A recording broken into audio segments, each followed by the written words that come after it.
What is up, guys? Welcome back to another video. My name is Franco Torres. I'm a guitar player based in Fort Wayne, Indiana. Today we're taking a quick look into this guitar right here, which is the PRS McCarty 594. Let's take a quick listen to it and come back to it.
So this is the McCarty 594 2025. What's different from the 2024 model particularly are the pickups. These are the McCarty 3 pickups, which if you haven't checked out Paul Reed Smith's video on kind of like designing and developing these pickups, I highly recommend checking it out. I'll link it down in the description.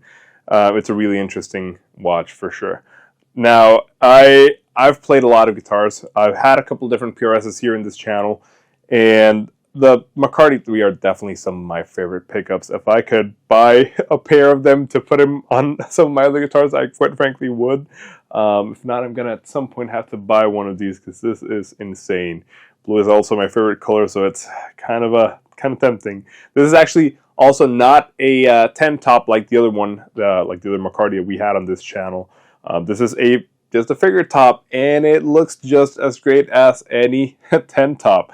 What I really like about these particular guitars, the PRS lineup and how they do their core lineup, is this guitar, if you look at the side, it has binding, right? But the binding is actually the flame maple top, and it's a chunky top for sure. I mean, there's a lot of wood in there. It's also carved, which is really freaking cool. There's a lot of light flame maple wood in there, which is just insane, and it looks incredible. Just the fact that it's kind of like translucent, I'm a huge fan of, right? Like, it looks very, depending on the angle, it's gonna kind of like take a little bit of a different hue within the blue. Another thing that's really cool about these particular guitars is that as they age, the color kind of like fades away a little bit and turns into something else, which I think is just insane, especially with a guitar that you're playing like that. I love when guitars kind of like start taking their own twist into like what they're going to turn into, and I'm a huge fan of that. Anyways, the 594 on McCarty suggests that the scale length is actually 24.594, pretty much PRS's take on a classic Les Paul, right?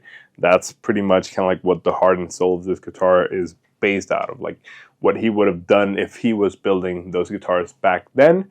Fun story, actually, I got to play one of Paul's 1955 Les Pauls. We're here at work and shooting it out against one of these guitars, not this specific one, but one of these. It's super cool how these guitars can actually take on head-to-head some really, really nice vintage guitars. I mean, we're talking about guitars that cost a lot of money, and they're pretty much just kind of like very sought after. So being able to compare something like this to that and see how they stand up to each other, right? Because like the pickups are pretty much the golden era of PAF pickups. That's what they're based out of. So you get those really, really smooth highs, but also you can get that really fat low end to it. What's cool about these pickups though is that while the heart and soul is kind of like that vintage type vibe on them, the pickups are actually really, really full. Doesn't matter where you're playing. So like if you're playing up here, if you're playing down here, it doesn't matter what you're doing. The pickups are gonna sound really full, and they're not kind of like gonna fade out in the top end or in the low end, depending on where you're at, which is the case with some vintage instruments, which, I mean, again, vintage instruments are fantastic. There's a lot of really good stuff out there, but considering that some of those guitars are, 50 grand versus, 5 grand, it's a little bit more accessible. And I'm not saying that this is, super accessible to everyone, but if you think of it like that, it's kind of like, well, I'd rather have one of these than have a vintage Les Paul. That's just me, That's my perspective, especially after trying them both out. I mean, there's definitely some special stuff with vintage instruments, but being able to get something like this off the shelf in 2025 that can get really darn close to, vintage instruments like that is super cool. So we've got the maple cap, like I said. We've got the 2 volumes, 2 tones, push-pull on both of them. We've got the new PRS tuners for these, which they changed the keystones a little bit. And mahogany back. It's a beautiful, beautiful guitar. Let's listen to the guitar a little bit more, all again playing through the cortex, and then kind of come back to the final verdict.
yeah, that was the PRS McCarty 594.